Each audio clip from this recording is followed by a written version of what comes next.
Bueno, acá estamos de vuelta en otro podcast de los temas de la literatura, junto a Gabriel Landoni, Alberto Tricarico soy yo. Y bueno, vamos a intentar seguir avanzando sobre algunos de los temas que planteamos el otro día, que tenían que ver con la fe, fe y literatura, fe y pensamiento, y algunos otros temas más que van a surgir que teníamos pensado charlar hoy si tenemos tiempo. ¿Cómo te va, Gabriel? Hola, Alberto, ¿cómo estás? Gracias por invitarme, por compartir este momento. Y bueno, me gustaría retomar alguna de las ideas con las que cerrábamos el último programa, para dar pie a lo mejor al tema con el que vamos a avanzar hoy en cuanto a vanguardia, tradición, la lengua castellana y en ella la vanguardia y la tradición. Hay una fe literaria también, por supuesto, ¿no? En este camino, estas dos variables de ficción y realidad, que los grandes escritores, incluso argentinos, desde Abelardo Castillo a Borges, cuestionan o ponen en tela de juicio, en tanto toda literatura parte de la realidad, no tiene otra fuente de la cual beber y nutrirse, y a partir de ahí, bueno, produce un hecho estético que podremos llamar ficcional, pero nunca deja de tener ese punto de contacto con la realidad. Ahora, para abordarlo como hecho estético, exige la fe. Yo me acuerdo, hago una pequeña digresión acerca de un deporte tan popular como el fútbol. Dolina, este pensador que tenemos, ¿no? Y que hace radio también, decía, para disfrutar del Mundial hay que ser creyente. Es decir, hay que sustraerse de la realidad, pues a lo mejor que gane o pierda el equipo nacional no le va a cambiar concretamente la vida. El otro día hay que ir al supermercado y las cosas valen lo que valen, pero si uno se sustrae, si uno hace un pequeño paréntesis y cree, goza de eso, como no. Claro. ¿No? Del fútbol, del éxito, de esa épica que se genera a partir de... Y ocurre lo mismo con el arte. Nosotros entramos a un teatro, se apaga la luz, o entramos a un cine, se apaga la luz, y bueno, atrás dejamos nuestra vida real, y cuando salimos la retomamos, tenemos las mismas vicisitudes, los mismos problemas, los mismos afanes, pero durante esa hora y media, suspendimos el juicio, aceptamos que eso que estamos viendo allí no es solo una pantalla lumínica o un proscenio. No, ¿sí? es una realidad vis que estamos habitando. Que estamos habitando y que nos conmueve y lloramos con esa película, o reímos, o celebramos la justicia o padecemos la injusticia que vemos en esa ficción como si tuviera que ver con nuestra vida real. Y esta suspensión del juicio es una fe estética. Claro. Ahora se me ocurre que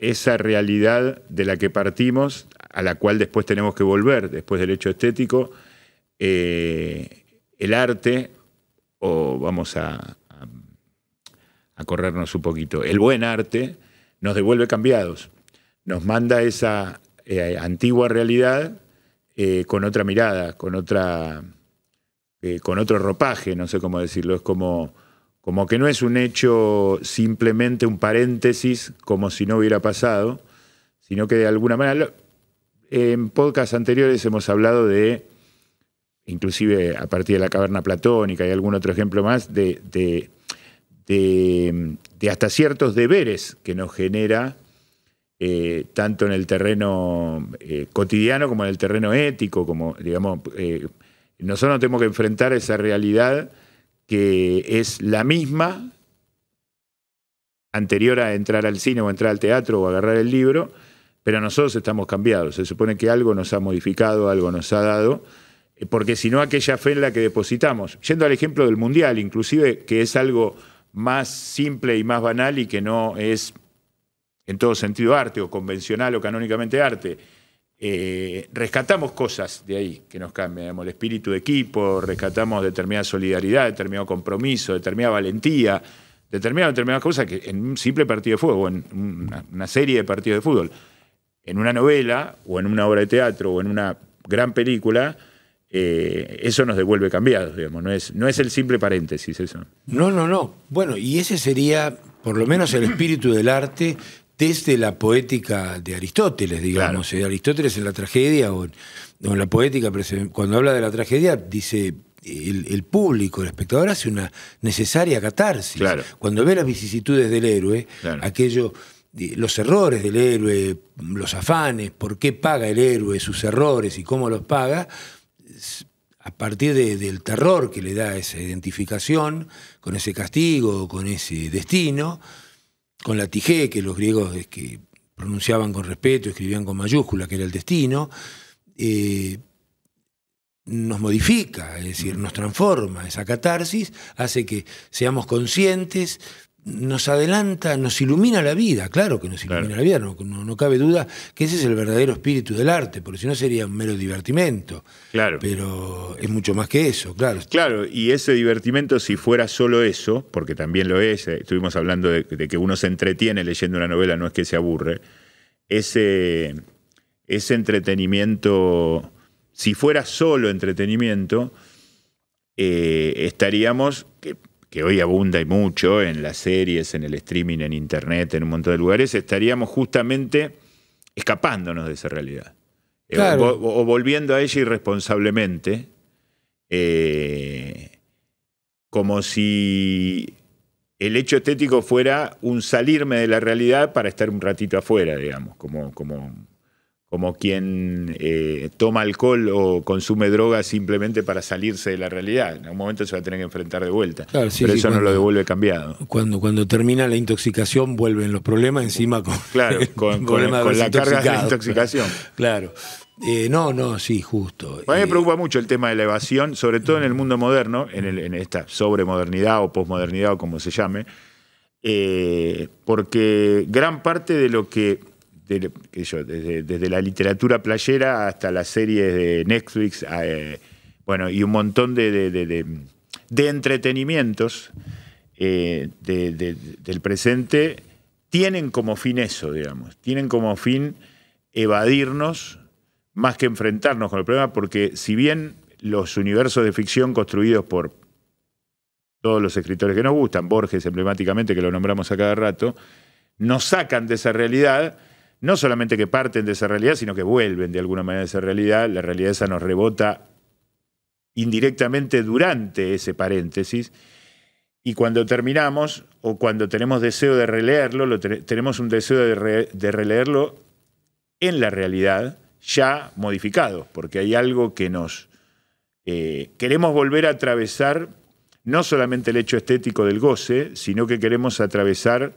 ese pensamiento, esa reflexión o esa duda que nos dejó ese texto, estamos hablando de un texto, pero puede ser puede ser un cuadro, puede ser una obra de teatro, es un tema que me preocupa mucho, el tema de la evasión actual, ¿no? Y, claro. y me parece que es culturalmente uno de los grandes problemas por los que atraviesa el mundo, digamos, porque en definitiva el origen de todo esto es cultural, no es económico ni político, me parece. Seguro.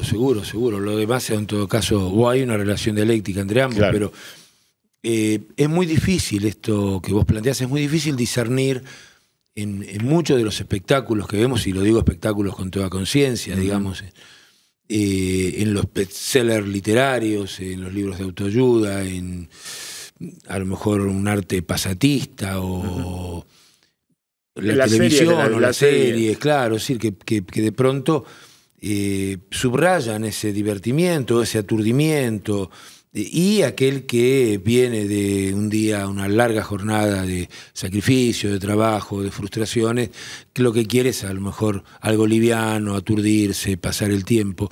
De todos modos, no sé si no hay siempre un caballo de Troya, cuando hay arte, cuando hay alguna arista de arte aún en las series, o aún digo... No, hay series muy buenas. Muy buenas, claro. ¿No? Incluso a veces en las películas clase C o en los libros que podemos considerar bestseller, los más leídos.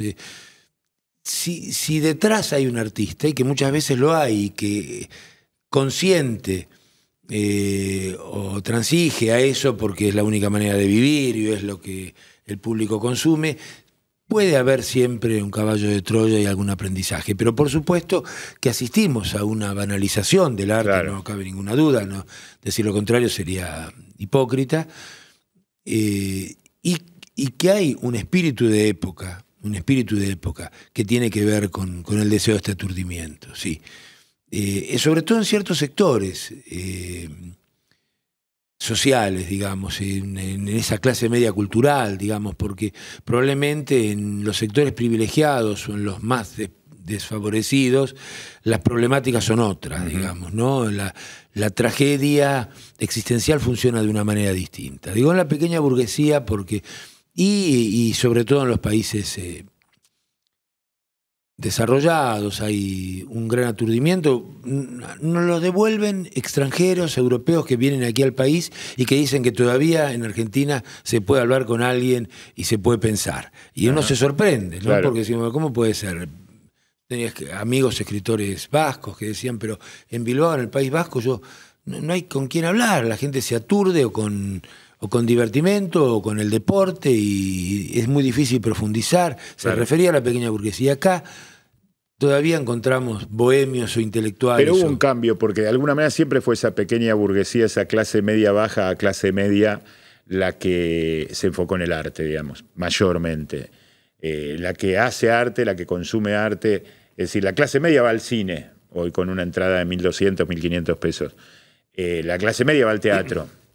La clase media va a una muestra, a un museo, a una muestra de pintura, de fotografía. La clase media compra libros. Digo, para sacarnos, de alguna manera, sobre todo con los grados de pobreza que hay hoy en el mundo, sacarnos, por lo menos de encima por un rato, la cuestión de la pobreza en relación con el arte. Y sin embargo, esa misma clase media tenía, es decir, como que este mundo moderno, tecnológico, distractivo, evasivo, se lo llevó puesto, porque mayormente, digamos, siempre hubo cierta tilinguería, siempre hubo, ¿no? Pero me da la impresión como que ahora esa misma burguesía o esa misma clase media o clase media baja, o qué sé yo, aquel que puede comprar un libro o pagar una entrada de teatro,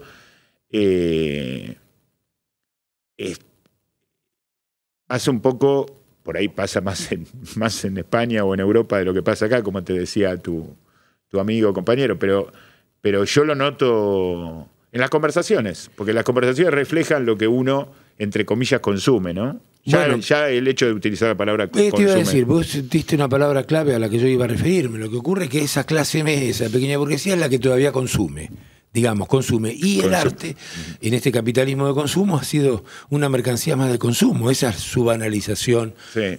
O, en todo caso, el riesgo en las industrias culturales que, como dicen precisamente el modelo crítico de la Escuela de Frankfurt, plantea que hoy mucho de lo que antes era cultura o tenía que ver con la mera filantropía, y que encerraba, por supuesto, también un correlato comercial, pero que ahora esto está por encima de todo lo demás y estas industrias culturales se han exacerbado y el arte también, o lo que va como elemento cultural o artístico, es una mercancía más que tiene fecha de vencimiento, como todas las otras mercancías que consumimos, y que es efímera, provisional, cuanto más liviana mejor, A ver, yo me imagino que... Pero se va como moldeando a la sociedad, porque el cine en los años 30 y 40, que era un gran cine en casi todos los países del mundo que se hacía cine, que no eran muchos, era un negocio, y había atrás un negocio, y se buscaba el negocio, y se buscaba ampliar los públicos, y sin embargo era gran cine.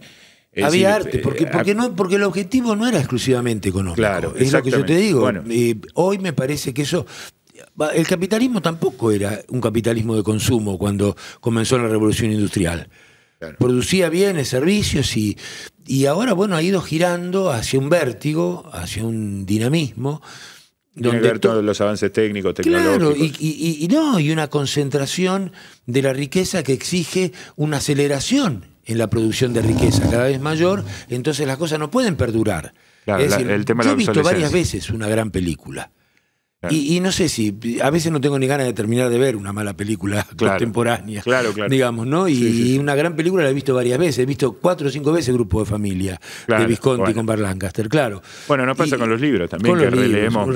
Yo releo a veces, me doy cuenta que releo más de lo que leo nuevo, digamos. O sea, de cada 10 libros, 5 son relecturas. Eso es un reflejo de... Y el que se compraba una heladera Cian, la tenía, claro, 40 o 50 la heredaba como un bien de familia. Ahora, a lo mejor no terminaste la cuota de un electrodoméstico de pagar y ya se rompió, claro. Bueno, me parece que tiene que ver con lo mismo, que el arte también no ha podido sustraerse, o que la industria cultural en general, por ponerle el nombre propio, no ha podido sustraerse de este vértigo consumista y de esta creación para el olvido, para la nada, de esta condición efímera de todo. Todo es extremadamente efímero, en este tiempo de aceleración, no sé hasta cuándo, porque desde un principio lógico en algún momento colapsa, digamos, no se puede seguir acelerando, porque digamos que la mente humana, la disposición anímica, no puede acompañar esta aceleración en un punto. Nosotros tenemos nuestro límite cognitivo. Entonces, el bombardeo de hiperinformación, o de sobreinformación, de hipercomunicación, en algún momento escapa a la capacidad de procesarlo. Pero vos no creés que también en ese lugar extremo en el que estamos de sobreinformación, de tecnología, digamos, en esta cosa cultural que en algún momento vos decís que colapsa, yo noto que mucha gente está acomodada a eso. No sé, habría que tratarlo, habría que ir al costado psicológico también, pero vamos a hablarlo en términos generales o quizá yo lo planteo desde una cuestión de sentido común, sin grandes conocimientos ni sociológicos ni psicológicos al respecto. Pero yo veo que la gente está acomodada a estar con el celular en la mano enterándose qué está pasando en un pueblito de China en este momento, en el instante, o que está interesada en leer una noticia e ir salpicando esta cosa que decía Baudelaire de la modernidad como una cosa que uno va saltando de un lugar a otro y no fija. Y creo que este es el extremo de aquella no fijación, ¿no? Estamos todo el tiempo dispersos, miramos una serie, empezamos otra, vamos acá, hacemos un cursito de esto, hacemos 2 clases de aquella otra cosa, y estamos todo el tiempo corriendo atrás de novedades, que por eso son novedades para nosotros, para otros son cosas viejas que ya desechó. Pero hay como, yo veo como una sociedad, por lo menos en la Argentina, pero lo percibo a través de las películas, a través de los libros y a través de hablar con gente también en el mundo, de que hay como un acomodamiento, digamos, como una idea de que se quería crear zombies y los zombies ya se sienten cómodos siendo zombies en un punto. ¿No? Sí. Me siento un tanto soberbio diciendo esto, no quiero pecar de soberbio, estoy tratando de describir una situación que en un punto me pasa a mí también con muchas cosas. Claro, nosotros lo primero que podemos hacer con justicia es comprendernos en la acusación, digamos, ¿no? Sí, no nos podemos sustraer de esto. Pero yo coincido con vos, es decir, yo no digo que la sociedad rechaza este vértigo, lo compra, lo consume y se acomoda. El tema es cuál es el costo de esto. ¿Cuál es la banalización de los sentimientos? Alguien puede estar viendo en las redes, comiendo a la vez, viendo el rostro de sus seres queridos sentados a la mesa y escuchando una noticia terrible de una guerra y viendo en vivo cómo caen las bombas, ¿no? Y a la vez viendo el último escándalo mediático de 2 personas. Todo con la misma presencia de ánimo. El tema es que cuando hace 40 o 50 años una guerra era una guerra y una frivolidad era una frivolidad. Claro. Ese es el tema. Y hoy si mezclamos la frivolidad con la guerra estamos en un problema. Claro. Digamos, la frivolidad con la tragedia. Y claro que se acomoda, pero bueno, ese es me parece que es el precio que pagamos por ese acomodamiento, por esa naturalización de este vértigo donde la sobreinformación nos desinforma y la hipercomunicación nos incomunica. Claro, totalmente. Bueno, nos hemos pasado, el tema de hoy era hablar un poco de tradición y vanguardia a partir de algunas lecturas y de algunas miradas que tenemos tanto Gabriel como yo al respecto. Lo vamos a hacer el próximo, pero adelantamos ya que este es el 6º, en el 7º podcast nos vamos a dedicar exclusivamente, y por ahí en 2, por ahí nos estiramos a 2 podcasts, el tema de tradición o vanguardia. ¿Te parece, Gabriel? Me parece, y retomamos Dale. en el próximo programa. Bueno, gracias. Chau.